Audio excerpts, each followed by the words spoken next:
ছাত্র সমন্বয়কদের যে খসড়া সেটা আমি দেখেছি, সেই কথাগুলো আমি পছন্দ করেছি, আমি আলোচনাও করেছি। তারা বলেছে আওয়ামী লীগকে নিষিদ্ধ করতে হবে। বিএনপি বলছে আজকে আওয়ামী লীগ নিষিদ্ধ কিন্তু করবে। তারা তো এটাও বলছে যে সংবিধানকে কবর রচনা করতে, এটা কি সম্ভব? অফকোর্স সম্ভব। সংবিধান মেনে কি বিপ্লব হয় নাকি?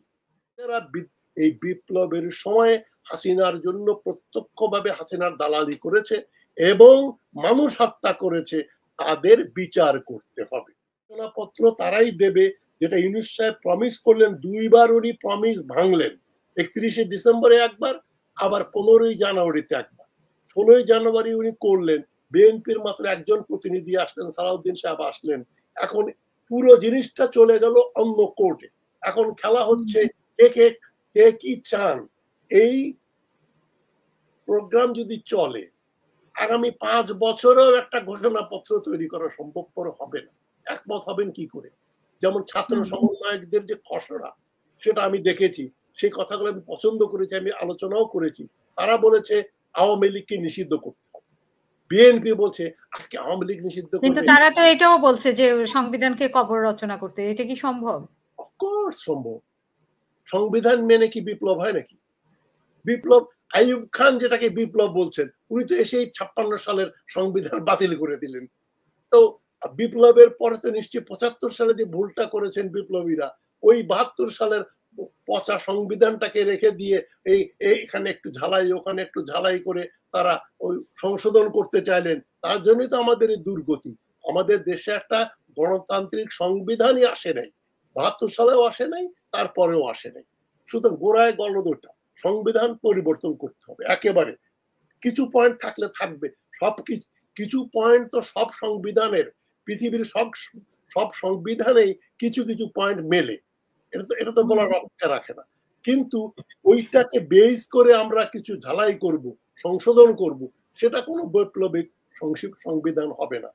এখন যেটা আমি বলছিলাম যে ঘোষণাপত্র আসা উচিত ছিল, তারা যেটা বলেছে ছাত্রদের, যেটা আওয়ামী লীগকে নিষিদ্ধ ঘোষণা করতে হবে। মির্জা ফখরুল ইসলাম বলেন আজকে আওয়ামী লীগ নিষিদ্ধ করবে, কালকে বিএনপি নিষিদ্ধ করবে। এটা কোনো লজিক্যাল কথা হলো? বিএনপি তার নিজের দলকে তিনি টেনে নামিয়ে নিচ্ছেন আওয়ামী লীগের লেভেলে, যে ওদেরকে বিএনপি নিষিদ্ধ করবে কে? কার বুকে পাটা আছে এখন বিএনপি কে কিভাবে কি জন্য নিষিদ্ধ করবেন? যারা যারা হাসিনার এই গণহত্যা, হাসিনার স্বৈরাচারী শাসন, হাসিনা লুণ্ঠন, বিলিয়নস অফ লুটপাটে যারা সহায়তা করেছে, সে রাজনৈতিক দলগুলোকে আপনি নিষিদ্ধ করবেন না, তাহলে তো হিটলারের নাৎসি পার্টি আবার রিভাইভ করতে হয়, মুসোলিনির ফ্যাসিস্ট পার্টি রিভাইভ করতে হয়। পৃথিবীর ইতিহাসে এরকম নজির নাই যে একটা স্বৈরাচারী দল, যে দল মানুষ হত্যা করেছে, তাদেরকে আপনি আবার লাইসেন্স দিয়ে দেবেন, যেটা ডক্টর ইউনূসও করছেন, মির্জা ফখরুল ইসলাম বলছেন। কেন বলছেন? আমি ওই কনস্পিরেসি থিওরিতে যাচ্ছি না, আমি মনে করি এটা তাদের ভুল সিদ্ধান্ত। আমি ভদ্রভাবে এটুকুই বললাম। এখন ঘোষণাপত্রে আরো যে ক্লজ গুলো আছে, যে এই একটা গণতান্ত্রিক মানে মানবাধিকার রক্ষা করা, আর সবচেয়ে ইম্পর্টেন্ট কথা যেটা 2 নম্বর পয়েন্টই ছিল, যারা যারা এই বিপ্লবের সময় হাসিনার জন্য প্রত্যক্ষভাবে হাসিনার দালালি করেছে এবং মানুষ হত্যা করেছে, তাদের বিচার করতে হবে। আমি এক লাইনে শেষ করছি। এই কোমর ভাঙা সরকার কয়েকদিন আগে ডিজিএফআই এর প্রাক্তন একজন লেফটেন্যান্ট জেনারেলকে ধরলো, সাইফুল আলম না কি নাম, তাকে 2 ঘন্টার মধ্যেই ছেড়ে দিল। মুন্নি সাহা তাকে ধরে এখন ভাবটাই যে ছেড়ে দে আমাকে দেবাচি ভুল হয়ে গেছে, তাকে সসম্মানে আবার ফেরত পাঠিয়ে দেওয়া হবে। আর যারা যারা প্রত্যক্ষভাবে খুনের আসামি, যেমন বিজিবির প্রধান, এই যে কদিন আগে ইলিয়াস হোসেন একটা প্রোগ্রাম করেছিল গত মাসে, সুন্দর একটা প্রোগ্রাম, লিস্টই দিয়েছে কারা কারা কি বক্তব্য দিয়েছে, ওটা ইনভেস্টিগেটিভ জার্নালিজমের অংশ। আমি তো আর ইনভেস্টিগেটিভ জার্নালিস্ট না, আমি কিন্তু জার্নালিস্ট না, কিন্তু আমি ইলিয়াস হোসেনের বক্তব্য শুনি, কারণ হিজ জার্নালিস্টিক অ্যাকাউন্ট যেগুলো, সেগুলো খুবই ইম্পর্টেন্ট।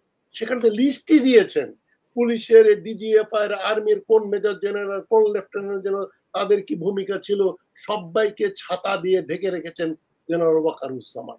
এখন সেখানে বিপ্লবের ঘোষণাপত্র আসবে কি করে?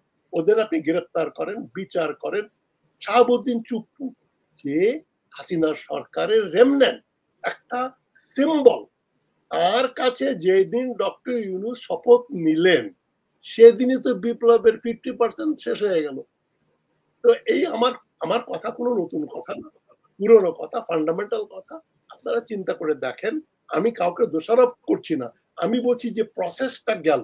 ছাত্ররাও মেনে নিল যে উনি শাহাবুদ্দিন চুপ্পুর উপদেষ্টা।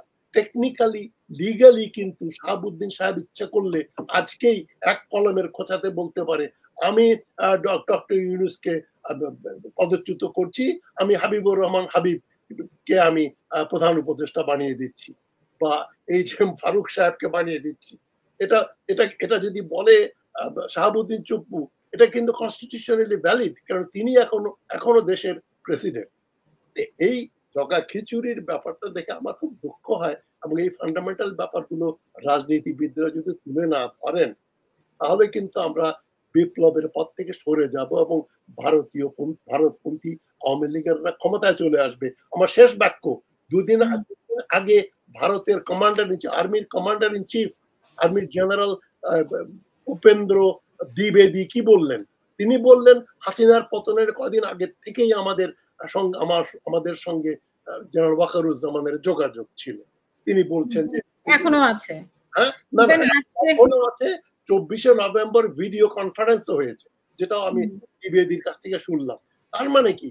কিন্তু আজকে কি আপনি দেখেছেন ওই নিউজটা? ভারতে নিযুক্ত মার্কিন রাষ্ট্রদূত এরিক গারসেটি উনি বলেছেন যে বাংলাদেশের গণতন্ত্র এবং নির্বাচন মানে বাংলাদেশ সহ দক্ষিণ এশিয়ার মানে শান্তি চায় আর কি, গণতন্ত্র প্রতিষ্ঠিত হোক, এবং বাংলাদেশের কথা উল্লেখ করেছেন। বাংলাদেশ হোক আর যেই দেশে হোক, ওনারা চায় যে গণতান্ত্রিক সরকার আসুক এবং গণতন্ত্র প্রতিষ্ঠিত হোক। আমেরিকা চাইলেই তো আমাদের বিপদ। আমেরিকা সিনসিয়ারলি ডেমোক্রেসি চায় না। তারা চায় এমন একটা সরকার যারাকে ম্যানিপুলেট করতে পারবে।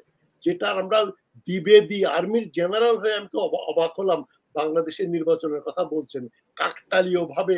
আবার বিএনপিও বলছে জুলাই আগস্ট মাসে নির্বাচন হওয়া উচিত। আমি খুবই আনকমফোর্টেবল ফিল করি এবং আমি খুব শিওর না যে এরপরে বাংলাদেশ কোন কেওসের ভিতরে যাবে। ডক্টর ইউনূসের সঙ্গে কি ছাত্র সমন্বয়কদের একটা সংঘাত হবে, এবং তিনি কি অবশেষে যে কথা উনি বলেছিলেন, ছাত্ররা আমাকে বসিয়েছে, তারা চাইলেই আমি চলে যাব। এখন যদি ছাত্ররা চায় যে আপনি যান, তাহলে কি ডক্টর ইউনূস অচিরেই